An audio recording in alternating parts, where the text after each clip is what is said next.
आत्मदन masters, आप सभी का स्वागत है आपके अपने चैनल परिणामा स्पिरिचुअल अवेकिंग पे। जैसे कि आज हमारा फर्स्ट डे है, आज से हमारी बुक स्टार्ट हो रही है, एक आत्मा की यात्रा। इस बुक में बहुत सारी ऐसी चीजें हैं जो हम अपने दिमाग में बहुत सारे मिथ लेके बैठे हैं, मृत्यु के प्रति डर लेके बैठे हैं, अपने लोगों को खोने का, और हम कैसे रहेंगे, क्या है, बहुत सारे मिथ होते हैं, डर होते हैं। तो इस बुक से हमें पता चलेगा कि कैसे क्या होता है। तो चलिए चलते हैं। सबसे पहले जैसे कि हमारा ध्यान और ज्ञान का सत्र होता है, तो आज हमारी प्यारी सी शिखा मैम हमारे बीच में है, वो हमें ध्यान में लेके चलेंगी। शिखा मैम, आपका बहुत बहुत स्वागत है। Over to you. Thank you Prakriti ma'am. तो आज प्रकृति मैम ने तो पहले से ही बता दिया है कि हमारा जो है ध्यान किस चीज पे है, मुझे बताने की जरूरत ही नहीं है। तो जैसा हम अपनी पोजीशन लेते हैं वैसे ही हम अपने हाथों की उंगलियों को इस तरीके से क्रॉस करेंगे और पैरों को भी क्रॉस करके ध्यान की यात्रा में गोते लगाने चलते हैं।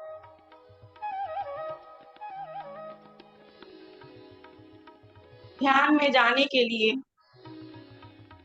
सबसे ज्यादा जरूरी चीज है आपके मन का शांत हो। अपने मन को शांत कीजिए।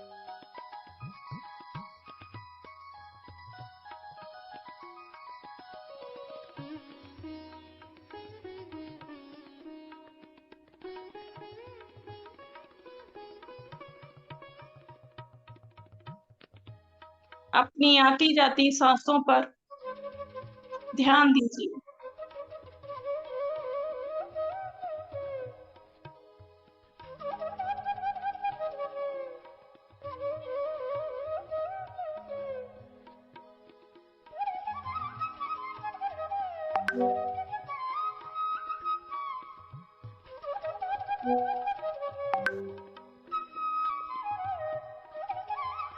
ये ध्यान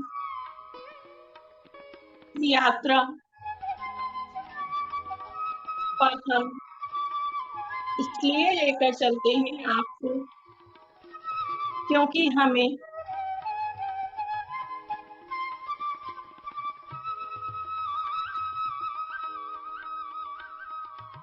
प्रभु ने इस धरती पर महत्वपूर्ण कार्यों के लिए भेजा है।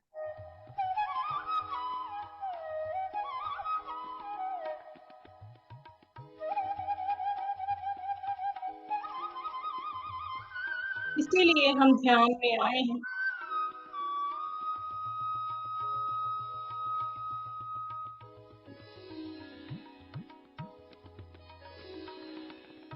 अपने प्रभु से बात करिए, अपने प्रभु को याद करिए, अपने प्रभु से पूछिए कि भगवान,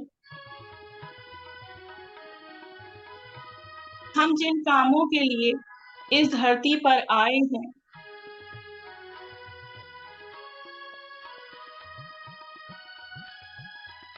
उन कामों को पूरा करने के लिए हमें शक्ति दीजिए।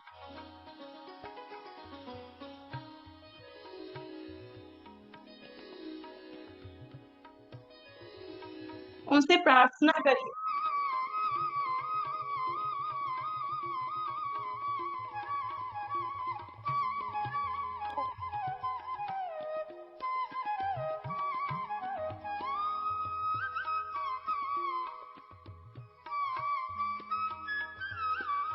उनसे आशीर्वाद लीजिए।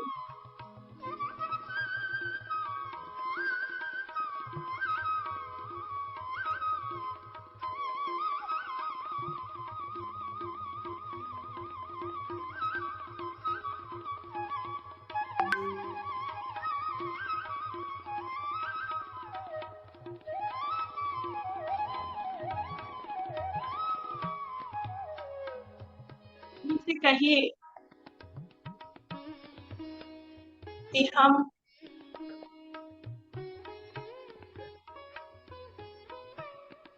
आपके आशीर्वाद से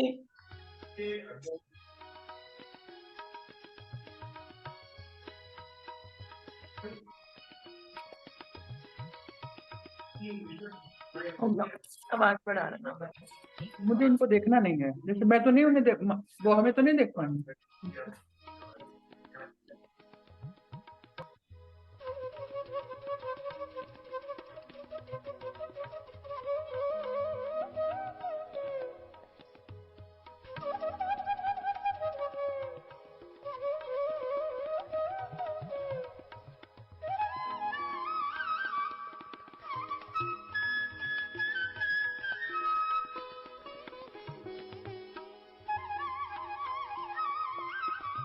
हमें ईश्वर ने जो सोचने समझने की शक्ति दी है,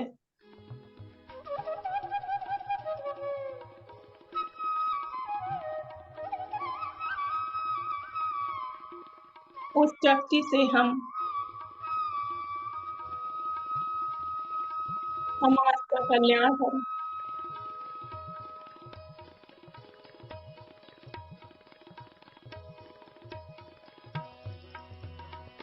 ऐसी भावना को अपने मन में लाइए।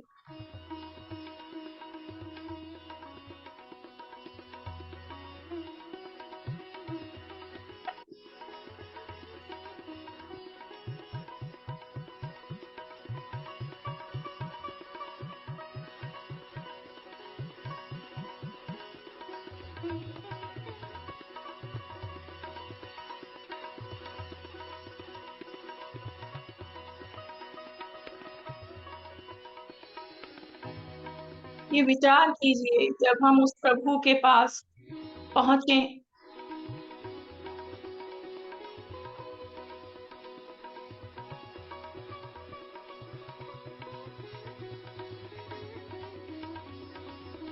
तब हमें कोई अफसोस ना हो।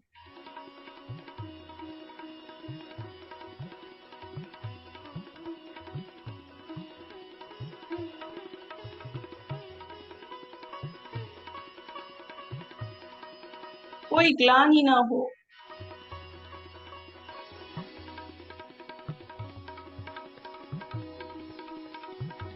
हम प्रभु से कह सकें कि हे प्रभु,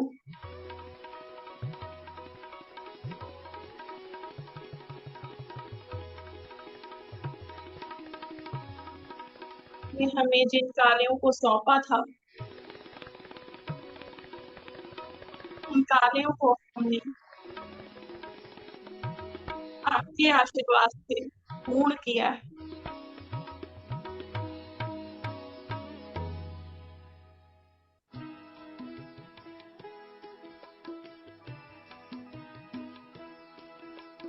इन सांसों के लिए प्रभु को धन्यवाद करें।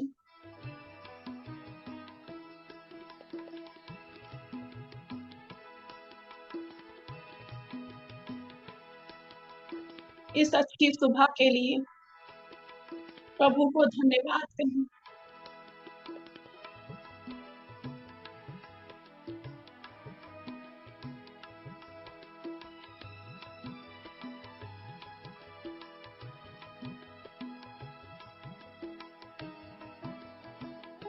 प्रभु को धन्यवाद कहें कि उन्होंने हमें ये अच्छा जीवन अच्छे कार्यों के लिए दिया है।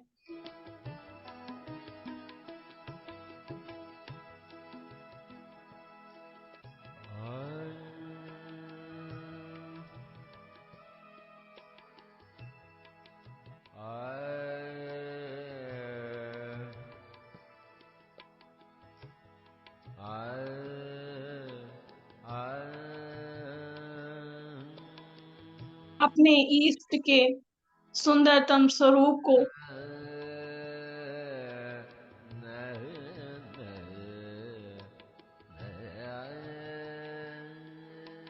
अपने नेत्रों से देखें,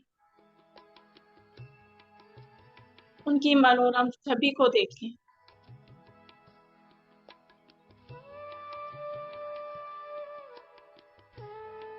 आज प्रभु से अपनी वो सब बातें कह दें, अपने सभी दुखों को कह दें,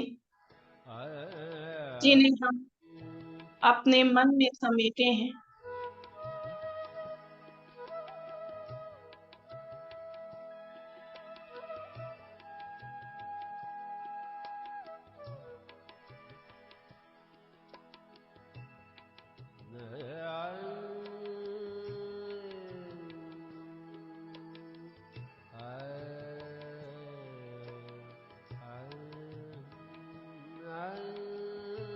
प्रभु का आशीर्वाद अपने हाथों में महसूस करें।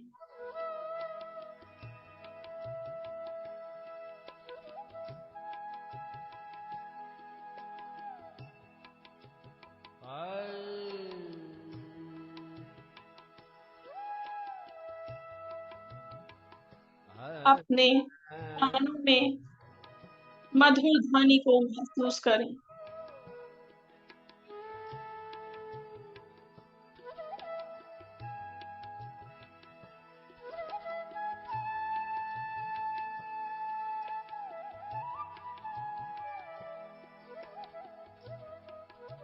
अपने हाथों की उंगलियों को धीरे धीरे हिलाएं और अपनी चेतना में वापस आएं।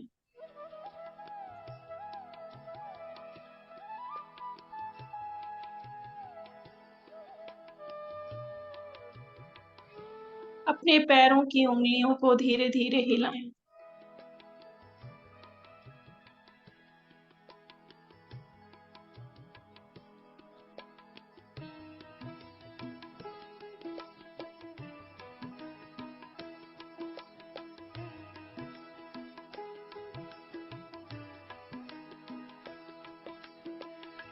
और प्रभु से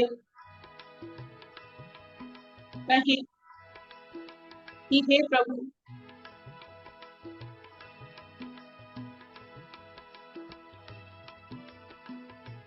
हमें इतनी शक्ति देना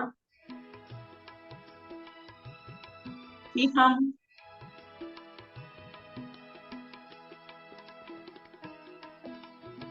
हर प्राणी की सहायता कर सकें।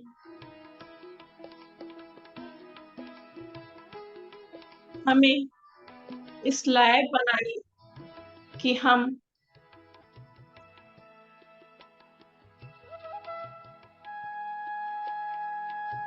अच्छे विचारों के साथ अपना सभी कार्य पूरा कर सकें।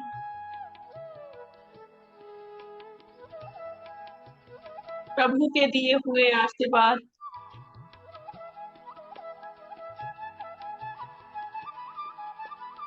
को अपनी प्यारी आंखों से देखें। अपने दोनों हाथों को अपने प्यारे से चेहरे पर रखें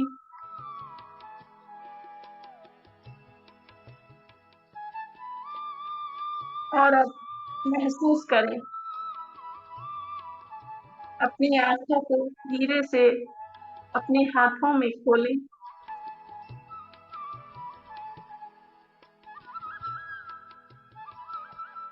और उन आशीर्वाद को महसूस करें। उन ब्लेसिंग्स को अपने पूरे शरीर पर महसूस करें।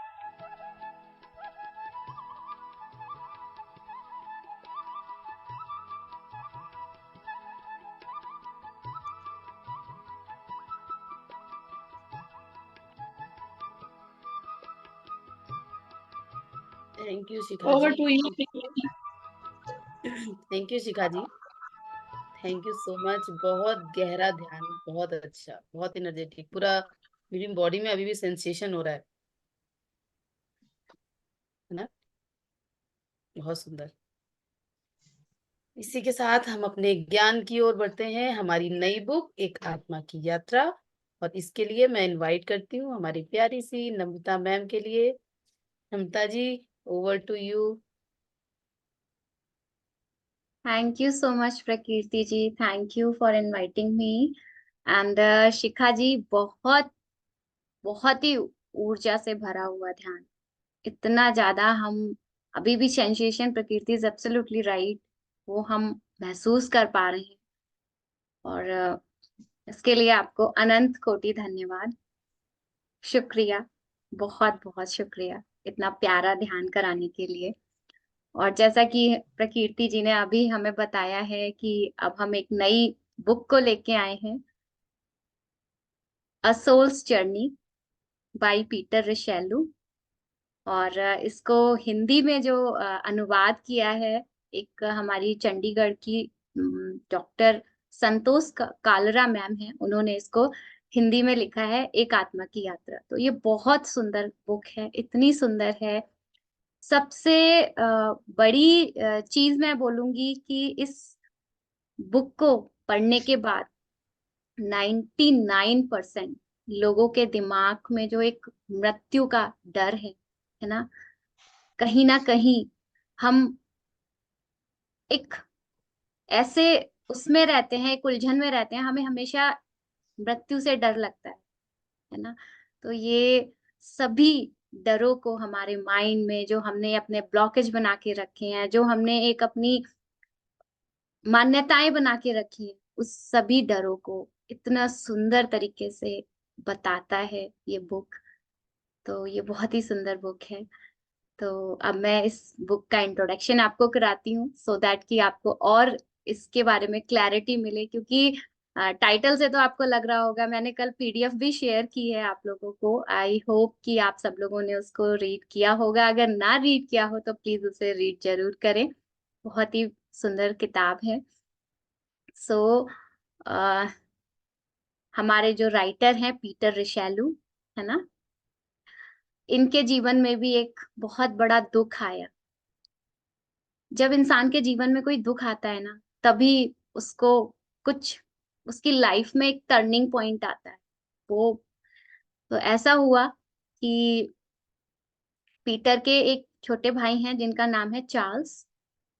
ये जो घटना है वो 7 जुलाई 1941 की है। इंग्लैंड में उस समय बाढ़ चल रहा था, तो युद्ध की स्थिति थी। और इनके भाई ने रॉयल एयरफोर्स में उनका जॉब लगी थी। 21 साल की उम्र के वो थे तब उनकी जॉब लग गई थी। बहुत खुश थे, इतना एनर्जेटिक बच्चा बोल सकते हैं, 21 साल का हम एक बच्चा ही बोलेंगे, पूरा इच्छाओं से। और मतलब उसको एक ये था कि वाओ, मुझे एक मेरा ड्रीम जॉब मिल गया है, अब तो मैं देश की सेवा करूंगा। और इतना उत्साही। और पीटर के साथ में चार्ल्स का एक बहुत ही प्यारा रिश्ता, जैसा कि हमारे घरों में भाइयों का होता है, बहन बहन का एक बहुत ही स्पेशल टाइप का उनका था। जबकि इन दोनों की एज में 10 साल का डिफरेंस था। जब पीटर 23 साल के थे, सॉरी 33 साल के थे, वो 33 ईयर्स के थे, तो उनका भाई 23 ईयर का था जब उसकी एयर क्रैश में मौत हो गई। तो वो एक पायलट के रूप में उन्होंने अपनी जॉब स्टार्ट की थी। और वो जब अपनी जॉब पे गए तो उस युद्ध के दौरान उनका एयर जो प्लेन था उनका वो क्रैश हो गया। इसका मैसेज जब पीटर को मिलता है तो पीटर शॉक्ड। पीटर को समझ में नहीं आता है कि ये क्या हो गया इतना। मतलब वो बहुत सारी कंप्लेन करने लगते हैं गॉड को लेके, क्योंकि वो एक कैथोलिक है। गॉड चर्च जाते हैं, कैंडल्स जलाते हैं, मतलब बहुत खुशी। जो उनके एक घर में अच्छा माहौल था, वो दोनों भाई बहुत साथ में टाइम स्पेंड करते थे। और ये न्यूज़ सुन के तो पीटर पूरी तरह से टूट चुके हैं। इतना कंप्लेन करते हैं उस गॉड को कि ऐसा क्यों हुआ, मेरे साथ ही ऐसा क्यों हुआ। वो तो केवल अभी 23 साल का ही था, अभी तो उसका जीवन शुरू हुआ था, और आप इतना गलत कैसे कर सकते हो, आपने मेरे भाई को कैसे मुझसे छीन लिया। तो ये सारी कंप्लेंट चल रही थी पीटर की। और पीटर बहुत ज्यादा डिप्रेशन में थे, बहुत ज्यादा अवसाद में थे। उनको कुछ समझ में नहीं आ रहा था कि अब लाइफ में क्या करें। लेकिन वो क्वेश्चन पूछ रहे थे, उनके क्वेश्चन थे कि ऐसा क्यों हुआ, मेरे साथ ही ऐसा क्यों हुआ, है ना। तो जीसस क्राइस्ट ने भी बोला है कि जब आप दरवाजा खटखटाते हो ना तो वो खुलता है। उन्होंने क्वेश्चंस सेंड किए थे, मतलब पूछे थे। तो उनके उन सवालों का जवाब देने के लिए यूनिवर्स ने उन्हें एक एंजल भेजा था उनके लिए। तो ऐसा हुआ कि एक दिन पीटर के गेट पे डोरबेल बजी, तो उनका जो सर्वेंट था उसने गेट खोला। उसने सामने एक बहुत टॉल पर्सन खड़ा हुआ था, जो जिसका अगर हम गेटअप बोलें तो वो इंडियन गेटअप में थे। वो धोती कुर्ता जिसे हम बोलते हैं वो पहने हुए थे, पैरों में सैंडल पहने हुए थे और सर पे एक टर्बन बांधे हुए। तो उनके सर्वेंट ने उनसे पूछा कि आपको किससे मिलना है, तो उन्होंने कहा मुझे पीटर से मिलना है। तो उन्होंने पीटर को आके बोला कि एक इंडियन आया है जो आपसे मिलना चाह रहा है। तो उस समय पीटर इतना परेशान थे कि वो किसी से मिलना नहीं चाह रहे थे। उन्होंने कहा कि उनका मैसेज ले आओ और उनसे बोलो कि जो भी मैसेज है मेरे को दे दो, और मैं पीटर मतलब आप लेके आओ, मुझे अभी नहीं मिलना। वो सर्वेंट जाते हैं उनके पास, वो उनसे कहते हैं कि आप अपना मैसेज दे दीजिए, मैं पीटर सर को बता दूंगा। तो वो कहते हैं नहीं, मुझे तो पीटर से ही बात करनी है। तो फिर वो फिर जाते हैं पीटर के पास कि वो मुझे नहीं अपना मैसेज दे रहे हैं, वो आपसे ही बात करना चाह रही हैं। तो फिर पीटर था तो डिप्रेशन में, लेकिन कहता चलो ठीक है, उनको बुला अंदर भेज दो। अब वो अंदर आते हैं। अब जब अंदर आते हैं तो पीटर अपने चेयर पे बैठा हुआ होता है। तो वो देखता है ऊपर से नीचे तक कि अरे ये कौन है, क्योंकि एक्सपेक्ट नहीं था कि कोई इंडियन पर्सनालिटी आएगी उनके पास। तो वो उनका उसने देखा, गेटअप देखा, तो ऐसा पहले उसे ये लगा कि ये तो बड़े गंदे से कपड़े पहना हुआ है। फिर जब वो थोड़ा पास आए तो वो कपड़े गंदे नहीं थे, वो उनका कलर मटमैला था। तो उन्होंने कहा आप कौन है। पीटर ने इंडियन मॉन्क को पूछा, आचार्य, उनको हम आचार्य बोलते हैं, उनको पूछा कि आप कौन है। तो आचार्य ने कहा कि आपने तो ही मुझे बुलाया है। तो उस टाइम तो पीटर का दिमाग घूम गया, उसने कहा मैंने आपको बुलाया है, मैंने तो किसी को नहीं बुलाया। बोला, वो उनसे कहते हैं क्या 3 दिन पहले आपके भाई की मौत नहीं हो गई है। तो वो शॉक्ड ये सुन के कि इन्हें कैसे पता, और क्या आप अपने भाई को रोज सपने में नहीं देखते हो, आप उससे बात नहीं करते हो। उन्हें लगा कि अरे ये तो, इसे ये कैसे पता कि मैं मेरे भाई की मौत हो गई है और मैं उससे सपने में मिल रहा हूँ। उन्होंने कहा क्या आपने क्वेश्चन नहीं पूछा था कि आपके ही भाई के साथ ऐसा क्यों हुआ, किसी दूसरे की मौत हो जाती, आपके साथ गलत क्यों हुआ। और आपको ये सब चीजें आप पूछ तो रहे हैं, और आपके इन सवालों का जवाब देने के लिए मुझे भेजा गया है। तो पीटर शॉक्ड था, लेकिन अब वो कंफ्यूजन में था कि ये कहीं सपना तो नहीं है। मतलब वो इतना ज्यादा डिप्रेस्ड था कि उसको यही समझ में नहीं आ रहा था कि ये जो जिससे वो बात कर रहा है वो रियल है या फिर उसका कोई कल्पना चल रही है, कोई इमेजिनेशन चल रहा है। तो वो कहता है ठीक है, अगर आप मेरे भाई के बारे में मुझे कुछ बताना चाहते हैं तो आप मुझे बता सकते हैं। तो वो बैठने के लिए बोलता है। अब यहाँ पे मजे की बात यह है कि वो जो मॉन्क होते हैं वो आराम से जो दड़ी बिछी हुई है उस पे चौकड़ी मार के बैठ जाते हैं, और पीटर चेयर पे बैठे रहते हैं। क्योंकि उस समय पीटर को ये एहसास ही नहीं कि ये मेरे गुरु हैं, और कोई वो वाली फीलिंग नहीं थी, तो वो बैठ गए। तो पीटर भी ये थोड़ा सा देख के शॉक्ड होता है कि अरे ये चेयर पे ना बैठ के ये जमीन पे बैठ गए। वो आराम से उनसे बात करने लगते हैं कि तो आप जो भी क्वेश्चन पूछना चाह रहे थे, जो भी आपके सवाल हैं अपने भाई को लेके, मैं उनके सबके आंसर्स आपको दूंगा। तो पीटर को थोड़ा सा लगता है कि चलो ठीक है, अगर वो अपने आप से आंसर देने के लिए रेडी हैं तो मुझे तो अच्छी बात है। मैं तो वैसे भी जानना चाह रहा था कि चार्ल्स की ऐसे असमय मौत कैसे हो गई, और चार्ल्स अब कहाँ है, कैसा है, ये सारी चीजें उनके माइंड में चल रही थी। तो उन दोनों के बीच में डिस्कोर्स हुआ कि अब मैं सुबह को 11 बजे के टाइम पे आया करूंगा, और हम लोग आधा पौना घंटा जो भी मुझे आइडिया है, जो भी मेरी नॉलेज है, वो मैं आपसे शेयर किया करूंगा। तो जो पीटर होते हैं वो एग्री हो जाते हैं। उसके बाद में आचार्य जो हैं वो ऐसे ऊपर को देखता है तो वो आचार्य गायब। आचार्य मतलब जो इंडियन मॉन्क थे वो थे ही नहीं। अब और उसका दिमाग घूम गया कि अरे अभी तो ये बात कर रहा था, दरवाजा खुला नहीं। दरवाजा जब कोई आता है पर्सन तो दरवाजा खोलता है तभी वो एंट्री करता है, या फिर उसको बाहर जाना होता है तो वो गेट खोल के जाता है। तो वो फिर उनको सर्वेंट को बुलाते हैं। वो कहते हैं कि आप किसी ऐसे पर्सन को लाए थे ना मेरे रूम में। तो वो कहता है हाँ मैं तो लाया था। तो बोले वो कहाँ गया। तो बोला मैं तो गेट के बाहर ही बैठा था, वो तो नहीं निकला है, वो बंदा तो निकला ही नहीं है। तो अब ये और इसका चक्कर में कि ये कैसे हो गया कि बिना गेट खोले कोई इंसान कैसे जा सकता है। लेकिन ठीक है, फिर भी वो उसको लगता है कि अगर ये रियल है तो वो कल फिर से आएगा, देख लेते हैं कि रियल है या नहीं है। वो 11 बजे बैठा हुआ था आराम से अपनी चेयर पे, वेट कर रहा था। और एग्जैक्ट 11 बजे जो मॉन्क थे, आचार्य थे, वो एंटर कर गए और कह रहे आप मेरे बारे में ही सोच रहे हो। तो वो फिर चौंक गया कि अरे ये कहाँ से आ गए। तो ये सब इस तरह से उनका एक इस तरह का डिस्कोर्स है दोनों का। सबसे पहले जो आचार्य होते हैं वो उन्हें बताते हैं कि आपका भाई जो चार्ल्स है वो इस शरीर में तो नहीं है, लेकिन हाँ वो एक सूक्ष्म जगत में है और वो बहुत खुश है। तो उसे विश्वास तो है नहीं, क्योंकि ऐसे कैसे हम किसी की बात पे विश्वास कर लें, और ये हम सब पे लागू होता है। ऐसा नहीं है कि अगर मैं आपको ये स्टोरी बता रही हूँ तो आपको इस पे विश्वास करना है, बिल्कुल विश्वास मत कीजिए। पहले आप ये बुक पढ़िए, मैंने आपको पीडीएफ सेंड की है।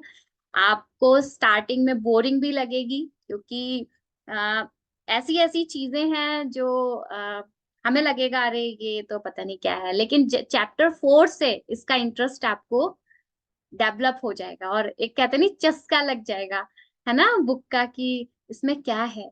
तो इसमें यही सब है कि life death life after death क्या होता है ना, शरीर छोड़ने के बाद हम कहाँ जाते हैं, हम क्या करते हैं। तो उन्हीं सब चीजों के बारे में, एस्ट्रल ट्रैवल के बारे में है। एस्ट्रल ट्रैवल क्या है? एस्ट्रल ट्रैवल, हम रोज एस्ट्रल ट्रैवल करते हैं बट हमें पता ही नहीं होता है। हम नींद में हमारा जो सूक्ष्म शरीर होता है वो शरीर के बाहर निकलता है। जो हम सपने देखते हैं ना, हमें लगता है अरे मैंने ये सपना देखा, मैंने वो सपना देखा। तो हमें हमें जागरूकता नहीं है, हमें नॉलेज नहीं है, इसीलिए हमें पता ही नहीं चलता है कि हमारी बॉडी जो है वो नाइट में एस्ट्रल ट्रेवल करके जब हम मॉर्निंग में उठते हैं तो वो हमारी मतलब जो हमारा सूक्ष्म शरीर है वो हमारे भौतिक शरीर में फिर से एंटर कर जाता है। एक सिल्वर कॉर्ड होती है जिससे हमारा सूक्ष्म शरीर और ये जो हमारा फिजिकल बॉडी है ये कनेक्टेड रहता है। तो ये सब चीजें आपके लिए नई भी हो सकती हैं, कुछ लोग ये जानते भी होंगे पहले से जो ध्यानी है। ये ध्यानी नहीं भी है जिनको बुक रीडिंग करने का बहुत शौक है, इस तरह की डिफरेंट डिफरेंट तरह की बुक्स पढ़ने का शौक है, वो इन चीजों के बारे में जानते हैं। हमारे 7 शरीर होते हैं सूक्ष्म स्तर पे। ये जिसको हमने केवल ये बॉडी मान रखा है, ये तो केवल दिखने का स्थूल है, बट इसके बाद भी हमारे बहुत से बॉडी है ना। तो ये सूक्ष्म यात्रा का जर्नी है जो हमारे मौत को लेके जो डर रहते हैं उनको दूर करेगा। हमारा जो दुख रहता है, पीटर बहुत दुखी था, इतना डिप्रेस था, लेकिन जैसे जैसे मॉन्क आते थे मॉर्निंग में, उनको ज्ञान देते थे जो सूक्ष्म जगत के बारे में, उनको उन्होंने एस्ट्रल ट्रैवल भी कराया। एस्ट्रल ट्रैवल बहुत खूबसूरत तरीके से कराया है, जो हम आगे चैप्टर पढ़ेंगे उसमें हमें पता चलेगा कि किस तरह से उन्होंने एस्ट्रल ट्रैवल किया वो पूरा। और ये सब चीजें मॉन्क ने उन्हें बोला भी कि आप इसको नोट डाउन भी करते जाएं ताकि आप भूले ना, क्योंकि ये हम लोगों पे भी अप्लाई होता है। जब हम कोई किसी सेशन में बैठते हैं ना, तो हमारे पास नोट पैड और एक पेन जरूर होना चाहिए, सो दैट कि जो हमें चीजें लगता है कि हमें ये सब चीजें नोट करके, क्योंकि अभी हमने पढ़ा, हमने सुना, पढ़ा भी नहीं, हमने सुना और थोड़ी देर बाद वो सब चीजें हमारे वॉश हो सकती हैं। तो पीटर ने भी यही किया, जो जो चीजें आचार्य आते थे उनके साथ में बात करते थे, वो उनके सब हैंड रिटन नोट्स बनाते थे और आचार्य को दिखाते भी थे कि देखिए मैंने ये ऐसी इस तरह से किया। तो आचार्य खुश भी होते थे कि हाँ आपको काफी कुछ, जब उन्होंने एस्ट्रल ट्रैवल किया था और जब उन अपनी नींद से जब वो बाहर आए तो उन्होंने सब कुछ नोट किया। तो आचार्य ने उनको बधाई भी दी इस चीज के बारे में कि आपने जिस तरह से पहला आपका प्रयास था उसमें आपने बहुत सक्सेस मिली है। और फिर सोचिए ये 1941 की स्टोरी है और आज हम 2024 में ये हमारे जीवन में आई है, तो कहीं ना कुछ तो कनेक्ट होगा ही हमसे। इसीलिए कोई कोई भी चीज लाइफ में ऐसे अपने आप से नहीं होती है। So thank you so much मुझे सुनने के लिए। Now over to you Prakirti ma'am. Thank you. Thank you Namrata ji, बहुत सुंदर एक्सप्लेनेशन, बहुत सुंदर इंट्रोडक्शन। इसी तरह से अब जो हमारे जो भारतीय मॉन्क हैं वो हमें हमें नहीं, मतलब जो पीटर एशरनो है उनको लेके जाएंगे सूक्ष्म जगत में। तो इसका वर्णन हम अध्याय 1 में करेंगे, यानी कि कल करेंगे। और जैसे कि नम्रता मैम बोल रहे हैं कि हाँ जैसे हम लोग सपने में होते हैं ना, जैसे सबकॉन्शियस माइंड में जो चीज चलती रहती है वही सूक्ष्म जगत का है कि सूक्ष्म जगत में हम जाते हैं, सपने में कहीं जाते हैं, कई बार ऐसा होता है सपने में कोई हमें मार रहा होता है, ऐसा महसूस किया ना, और हम एकदम अचानक उठ के बैठते हैं, फिर देखो एकदम हार्ट बीट तेज होती है, हम डर भी जाते हैं, होता है ना ऐसा? हुआ है आप लोगों के साथ? वही चीज है कि हमारा शरीर, हम सो रहे हैं बट हमारा सबकॉन्शियस माइंड अब भी वर्क कर रहा है, वो अपना काम करता ही रहता है, उसका वो जो मशीन है वो चलती ही रहती है। इसीलिए कहते हैं जब हम सोने से पहले हमें अपने सबकॉन्शियस माइंड को शांत करके उसको सुलाना है। इसलिए कहते हैं मेडिटेशन करो या फिर कोई मंत्र जाप कर लीजिए, दिन में इतनी अच्छी जो चीजें हुई हैं उनको ले लीजिए, क्योंकि आप सोने से पहले अगर आप कुछ भी नहीं करोगे तो दिन में हुई जो घटनाएं होती है या चीज जो हम बहुत ध्यान से देखते हैं, कुछ डरावना देखते हैं, है ना, जैसे बच्चे होते हैं छोटे, अगर वो दिन में कुछ ऐसे सीरियल्स देख लेते हैं, कोई हॉरर फिल्म देख लेते हैं या सीआईडी टाइप का देख लेते हैं जिसमें बहुत ज्यादा थोड़ी मार-काट और इस टाइप का रहता है, वो रात में डरते हैं। क्यों? क्योंकि दिन में वो चीज़ जो होती है, वो उनके सबकॉन्शियस माइंड में एकदम चली जाती है और जो अच्छी चीज़ें होती हैं, वो उन पे हावी हो जाती है। तो जब वो सोते हैं, तो वही चीज़ उनके दिमाग में आती है और बच्चा डरता है। इसीलिए रात को सोने से पहले हमें बच्चों को भी, आप मेडिटेशन अगर वो नहीं कर सकते, तो कोई एक अच्छी-सी स्टोरी सुना दीजिए। नहीं तो उनसे कुछ उनके जो स्कूल में जो अच्छा हुआ है, वो उनसे पूछ लीजिए। अगर वो नेगेटिव बताना चाह रहे हैं, नेगेटिव बताओ बट उसमें भी आप कुछ पॉजिटिव डाल दीजिए ताकि उनके माइंड में सोने से पहले एक पॉजिटिविटी हो। और हमें ये खुद के साथ भी करना है कि कुछ भी हो तो हमें अपना पॉजिटिव लेके सोना है ताकि हमारा जो शरीर है वो पूर्णतः एक रेस्ट करे और रिफ्रेश होके जगे। तो इसीलिए कभी-कभी ऐसा होता है बहुत अच्छी नींद आती है, कहीं हम बाहर से आते हैं, थक के आते हैं, एन्जॉय करके आते हैं या सत्संग से आते हैं। कितने अच्छे से कहते हैं, "अरे! बहुत मज़े से मैं आज सोई हूँ। एकदम सुबह एकदम फ्रेश होके उठी हूँ।" है ना? या हम लोग पार्टी में जाते हैं तो कितनी अच्छी नींद आती है कि वहाँ सारी पॉज़िटिव पॉज़िटिव वाइब्स आती हैं। तो पॉज़िटिव होके सोएँगे तो एकदम फ्रेश उठेंगे। तो इसमें अध्याय में बहुत सारी चीज़ें ऐसी हैं जो हमें आगे पता लगने वाली हैं। और इस अध्याय की, क्योंकि अध्याय हमारे बहुत बड़े-बड़े हैं, 4 से 5, 6, 7 पेजेज़, तो इसको हम रीड ना करके इसको एक स्टोरी टाइप में जो-जो मेन चीज़ है, वो हम लोग यहाँ पे डिस्कस करेंगे, आप लोग भी करेंगे। और आपको अगर बिल्कुल उसमें पढ़ना है एकदम बोलते हैं वन बाय वन जैसे शब्द पढ़ने हैं तो आप पीडीएफ आपको सेंड करिए, उसको आप पढ़िए। बहुत अच्छा है, बहुत इंटरेस्टिंग है। शुरू में जिसको इंटरेस्ट आता है इन सब चीज़ों में, वो तो शुरू से ही इंटरेस्ट लेगा और जिसको नहीं आता है, उसको 2-3 अध्याय के बाद आएगा इंटरेस्ट। क्योंकि 2-3 अध्यायों में वो लोग क्या कर रहे हैं कि थोड़ा साइंस को भी इससे रिलेट कर दे रहे हैं। साइंस को रिलेट करके चल रहे हैं। तो बहुत ही अच्छी बुक है, जैसे-जैसे हम आगे जाएँगे, बढ़ते जाएँगे। जी,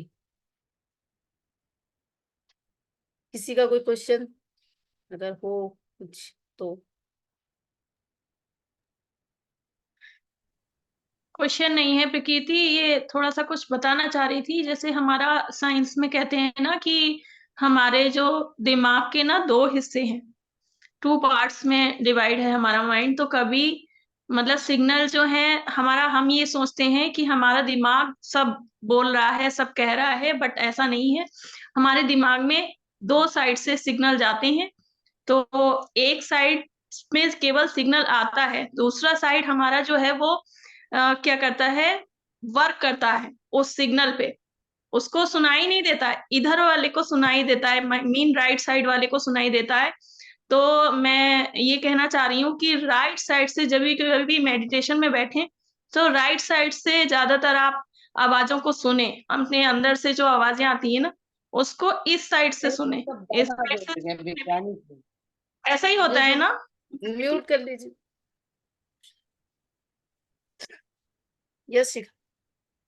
ऐसा ही होता है ना प्रकृति की, राइट साइड से जब आदमी की मृत्यु होती है, तो राइट साइड में ही उसके कान में राम राम का वर्ड बोला जाता है ताकि उसका जो शरीर है वो राम के नाम से पूरा भरे और वो आत्मा को मतलब परमात्मा में उसकी आत्मा जो है लीन हो जाए।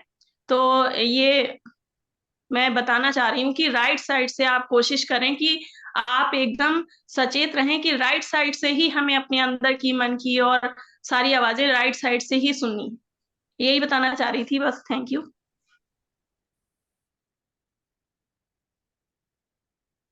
Thank you so much Shikha, अच्छी नॉलेज दी। इस तरह की हमें विजडम शेयरिंग करनी चाहिए। ये एक नया कॉन्सेप्ट हमने सीखा शिखा जी से। और हमें भी अब इस चीज का ध्यान रखना है कि अगर हम ध्यान में बैठते हैं तो हम अपना राइट जो पार्ट है, मतलब राइट साइड का जो एयर है, उस पे फोकस करेंगे। शिखा, आप यही बोलना चाह रहे हैं ना? शिखा, नाइस। यस, मैं यही कहना चाह रही थी कि राइट साइड से हमें अच्छे सिग्नल आते हैं ना, हमारा माइंड राइट साइड से ही वर्क करता है, तो हमें राइट साइड से ही सुननी है। कोशिश करें, अभी नहीं होगा, हमसे भी नहीं हो रहा है अभी, बट मैं कोशिश कर रही हूँ कि मैं राइट साइड से ही अच्छी चीजों को, क्योंकि इधर का माइंड हमारा केवल सिग्नल देता है, इधर से हमारा वर्क होता है अच्छी चीजों के लिए। तो हम इसी को ज्यादा यूज करेंगे तो हम ज्यादा प्रॉपर तरीके से मेडिटेशन में आगे बढ़ सकते हैं। Thank you so much, thank you dear, and thank you everyone. आप सभी लोगों ने बहुत पेशेंस के साथ में सुना, और आपका इंटरेस्ट इसी तरह से बढ़ता चला जाए और ये बुक हम सभी के लिए फलदायी हो। Thank you, love you all, thank you.